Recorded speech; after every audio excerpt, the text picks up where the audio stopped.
जीवन खंड नहीं है। अलग अलग खंडों को मिला के जीवन का निर्माण नहीं होता। ये जीवन एक धारा है। नदी को देखते हो, नदी एक धारा की तरह बहती है, खंडों में नहीं बहती नदी। ये जीवन भी एक धारा है। ये गलती है हमारी, हमारे मन की, हमारे समाज की, जिस तरह से हमें शिक्षित किया गया कि हम जीवन को खंडों में बांट के देख रहे हैं। प्रणाम गुरुदेव। हमारे अगले प्रश्न में साधक आपसे जानना चाह रहे हैं कि गुरुदेव, मैं स्वयं को जीवन में बंधा हुआ, जकड़ा हुआ सा महसूस करता हूँ। मैं ना तो अध्यात्म में कोई प्रगति कर पा रहा हूँ, ना ही करियर में।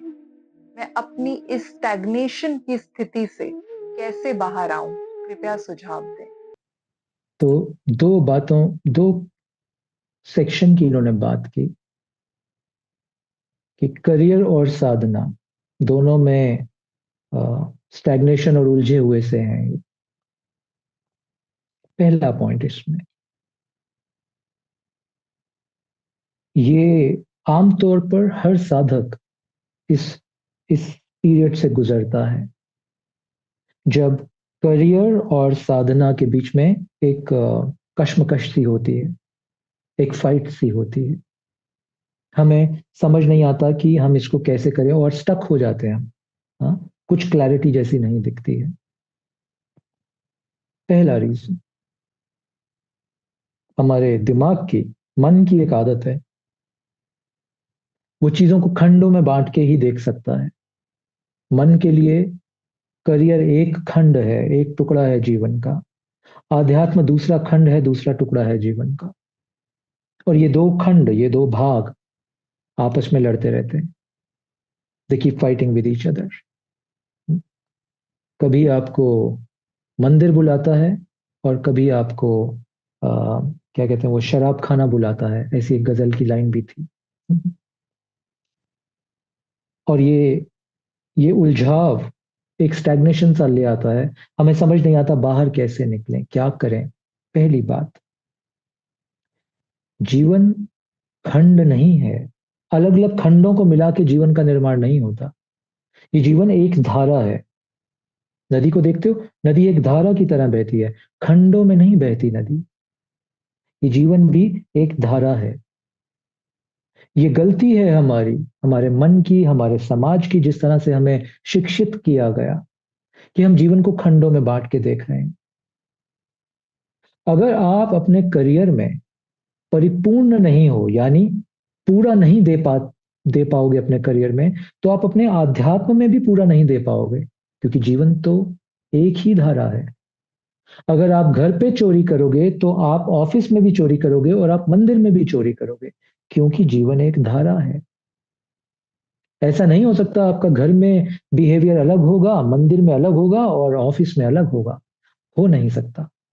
बाहर से मास्क आप पहन सकते हो, भीतर से आप अखंड हो, क्योंकि जीवन की धारा अखंड है।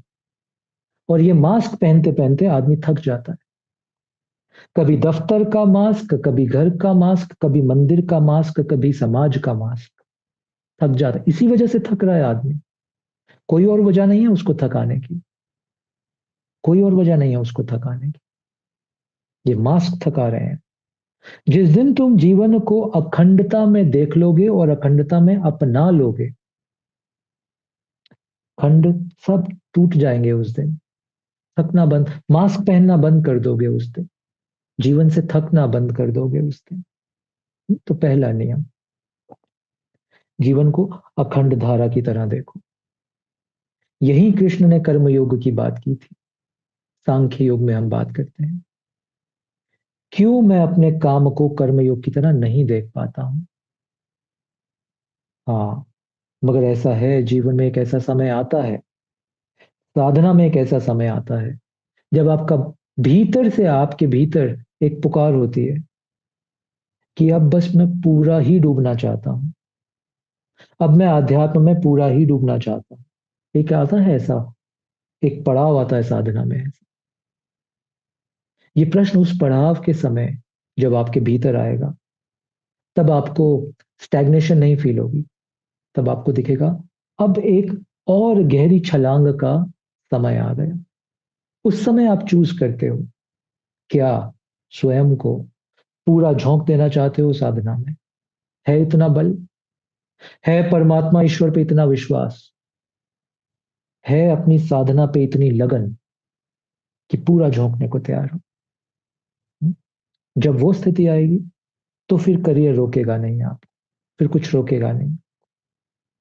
बहरहाल, मैं आपकी व्यक्तिगत परिस्थिति नहीं जानता। अगर आप हाउस होल्डर हो, आप हाउस होल्डर का मतलब आपके ऊपर रिस्पॉन्सिबिलिटीज हैं घर परिवार की, तो हाउस होल्डर्स के लिए नियम अलग है। आप भाग तो नहीं सकते, और इस स्टैग्नेशन को भी पार करना होगा। अखंड जीवन, नौकरी भी साधना बन जानी चाहिए। बट क्यों नहीं बन रही है? रीजन है उसका। ना तो हमें मार्गदर्शन मिल रहा है सही से, जिसको हम गाइडेंस बोले, ना ही हम किसी एक धारा को पकड़कर चलते हैं। आमतौर पर आज के युग में हम कभी इस धारा पे चलते हैं, इस धारा का मतलब हुआ आध्यात्म की इस धारा पे, कभी आध्यात्म की उस धारा पे चलते हैं, फिर वहां से बोर हो जाते हैं, स्टैग्नेशन आ जाती है, फिर हम आध्यात्म की तीसरी धारा पे चलते हैं कि शायद यहाँ कुछ और मिल जाए। बट हमें समझ नहीं आ रहा, हमें समझ नहीं आ रहा। किसी भी धारा में कोई दिक्कत नहीं है, हर धारा हमें हमारे मुकाम, अपनी मंजिल तक लेके जा सकती है। कमी है हमारे भीतर अपने आप को, स्वयं को किसी एक गुरु, किसी एक धारा, किसी एक नियम से जोड़ देने की। किसी की तो बात सुन ले हम। अभी हम क्या कर रहे हैं? हम सबकी बात सुन रहे हैं। हमें समझ नहीं आ रहा कहां जाए, क्या करें। जितना हम बात सुन के स्वयं के भीतर भरते जा रहे हैं, उतना कंफ्यूज हो रहे हैं, उतना स्टैग्नेंट हो रहे हैं। वो होता है ना, दुकान पे जाते हो आप, और एक ही चीज की 10 वैरायटी हो, आप कंफ्यूज हो जाते हो कौन सी लेनी है। कुछ ऐसा हो रहा है अभी, कुछ ऐसा हो रहा है।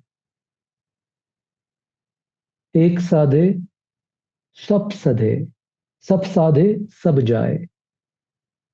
एक को पकड़ लेना, किसी एक टीचिंग, किसी एक गुरु, किसी एक मार्ग को पकड़ लो। एक के साधने से सब सध जाएगा। थोड़ा थोड़ा सब साधने की कोशिश करोगे, कुछ नहीं सधेगा। ये नियम है आध्यात्मिक जीवन का। इसको सोचना होगा तुम्हें, नहीं तो धक्के खाते रहोगे। ये स्टैग्नेशन को तोड़ नहीं पाओगे। कहीं एक को पकड़ के, किसी एक का हाथ थाम के, किसी एक मार्ग को अपना जीवन समर्पित करके ही चलना होगा, तभी बात बनेगी आगे। कहीं हमारे भीतर विश्वास समर्पण की कमी होती है, कहीं हमारे भीतर लगन की कमी रह जाती है, कहीं हम सब परफेक्ट, अपनी बुद्धि के हिसाब से परफेक्ट डिसाइड करके, परफेक्ट प्लान करके चलना चाहते हैं। ऐसा नहीं चलता ये जीवन। आध्यात्मिक जगत ऐसा नहीं चलता। क्यों नहीं चलता? ये तो अननोन की यात्रा है। अननोन मतलब वह जिसे मैं नहीं जानता, वह जो कहाँ है मुझे नहीं पता। ये तो वो यात्रा है। कहीं तो गहरे में किसी अदृश्य शक्ति पे मुझे विश्वास करना होगा। कहो उसे परमात्मा, कहो उसे शिव। कहीं उस शिव पे विश्वास करके मुझे आगे बढ़ना होगा। धीरे धीरे अपनी चेतना को जागरूक करना होगा, किसी एक गुरु का, किसी एक संघ का साथ पकड़ के। सदियों से यही बात बोल रहे हैं, मैं नहीं नहीं बोल रहा हूं। बुद्ध ने भी यही बात बोली, बुद्धम शरणम गच्छामि, किसी एक बुद्ध का हाथ पकड़ लेना। संघम शरणम गच्छामि, किसी एक संघ को समर्पित हो जाना। धम्मम शरणम गच्छामि, धर्म को धीरे धीरे अपने जीवन में उतारना। धर्म यानी जीवन के नियमों को अपने जीवन में उतारना। क्या जीवन का नियम? अभी हमने बात की, अखंड है जीवन, खंडों में मत बांटो उसको।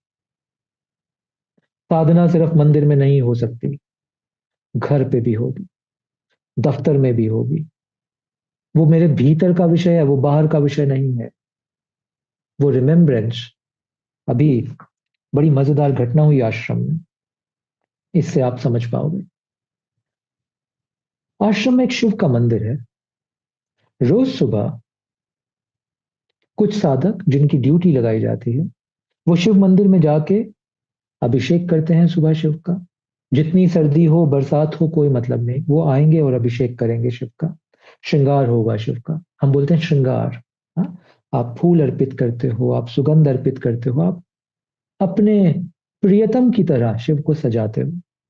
श्रृंगार होता है शिव का अभिषेक के बाद।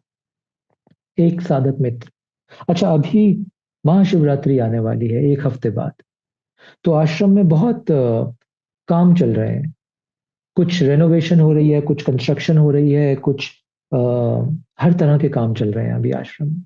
एक मित्र, साधक मित्र ने पूछा कि मैं इन कामों में इतना उलझ जाता हूं कि जब मैं मंदिर में ध्यान के लिए भी बैठता हूं तो उन्हीं कामों की, वो जो बाहर के काम है आश्रम के, कंस्ट्रक्शन के, रेनोवेशन के जो काम है, मेरे जहन में वही चलते रहते हैं। मैं ध्यान नहीं कर पाता। मैं चाहता हूं सुबह आऊं श्रृंगार करने के लिए, मैं श्रृंगार करने नहीं आ पाता। मैं अभिषेकम करने नहीं आ पाता मंदिर में, क्योंकि मैं इस सब में व्यस्त हूं। खंड बने हुए थे ये दो, कि मंदिर की सेवा एक खंड, वो आध्यात्मिक खंड है, और आश्रम का रेनोवेशन दूसरी सेवा, दूसरा खंड, बट आध्यात्म का नहीं, वो तो ईंट पत्थर गारे का खंड है। वही कंफ्यूजन, स्वरूप अलग है उस कंफ्यूजन का। तो सत्संग में यही बात कही कि ये जो हम आश्रम का रेनोवेशन कर रहे हैं, क्या ये शिव का श्रृंगार नहीं? सत्यम शिवम सुंदरम, द ब्यूटी, क्या ये सुंदरम एस्पेक्ट नहीं? क्या आश्रम, क्या शिव सिर्फ उस मंदिर के अंदर है? क्या ये आश्रम शिव का स्वरूप नहीं है? तो यहाँ का रेनोवेशन, यहाँ का कंस्ट्रक्शन, ये क्यों श्रृंगार नहीं है? ये भी तो शिव शिव का ही श्रृंगार कर रहे हैं हम। सुबह हम अपनी कार को साफ कर रहे हैं, अपने स्कूटर को साफ कर रहे हैं, ये भी तो शिव का ही श्रृंगार है। जैसे शिवलिंग पे जाके आप जल चढ़ाते हो, आप उसी तरह अपने स्कूटर को धोते हो अच्छे से। वही वही चेतना, वही दिव्यता तो वहां भी मिल सकती है तुम्हें, तो वहां भी दर्शन हो सकते हैं। तो ये, हाँ, मंदिर में शिव की एक प्रफाउंड मूर्त है, वो एक अलग बात है, कॉन्सिक्रेटेड है, प्राण प्रतिष्ठित है, वहां की ऊर्जा तो अलग होगी ही। बट क्या मेरे भीतर ये भाव नहीं आ सकता कि मैं अपने ऑफिस में जाके अपने डेस्क को साफ कर रहा हूं, श्रृंगार है शिव का, अर्पित कर रहा हूं ये अपने डेटी को, अपने भगवान को, अपने गुरु को। ये भाव आ सकता है। धीरे धीरे ये बाउंड्रीज, ये खंड जो हमने बनाए हुए हैं मन के, ये ये डिसॉल्व होने लगते हैं, और जीवन की एक सतत धारा तुम्हें दिखने लगती है। मार्गदर्शन, एक रास्ता अपनाओ, एक मार्ग पे ही चलो, किसी एक बुद्ध का, किसी एक संघ का साथ कर लो, किसी एक का हाथ पकड़ लो। इधर उधर भटकने से हम कंफ्यूज हो जाएंगे, स्टैग्नेशन और गहरी हो जाएगी। और इन खंडों को तोड़ो, और इस सब में याद रखना, धीरे धीरे रे मना, धीरे सब कुछ होए। एक रात में ये सब मत करने की कोशिश करना, one step at A time, धीरे धीरे, फोकस रहे, ध्यान ना भटके, रिमेम्बरेंस ना छूटे मेरे हाथ से। धीरे धीरे एक एक सीढ़ी करके मैं इन खंडों को तोड़ दूंगा, एक एक, एक एक वार करके मैं इन मन के खंडों को तोड़ दूंगा, और जीवन की अखंडता को पालूं। यही मेरा उद्देश्य हो, सुबह शाम उठते जागते ये मेरा मंत्र हो कि हे शिव, जो मेरा अस्तित्व है, मेरा स्वरूप है अखंडता का, मुझे उसी में वास करना है, मुझे उसी में ही रहना है। हे शिव, आशीर्वाद दो। हे गुरु, आशीर्वाद दो। इन खंडों को डिसॉल्व करने का आशीर्वाद दो। जब ये बात तुम्हारी चेतना में बसने लगेगी, उतरने लगेगी, गहरी होने लगेगी, तो ये अखंडता भी तुम्हें मिलने लगेगी। You will experience that, you will experience that. Yes, with that I hope ये आपकी मदद करेगा। धन्यवाद।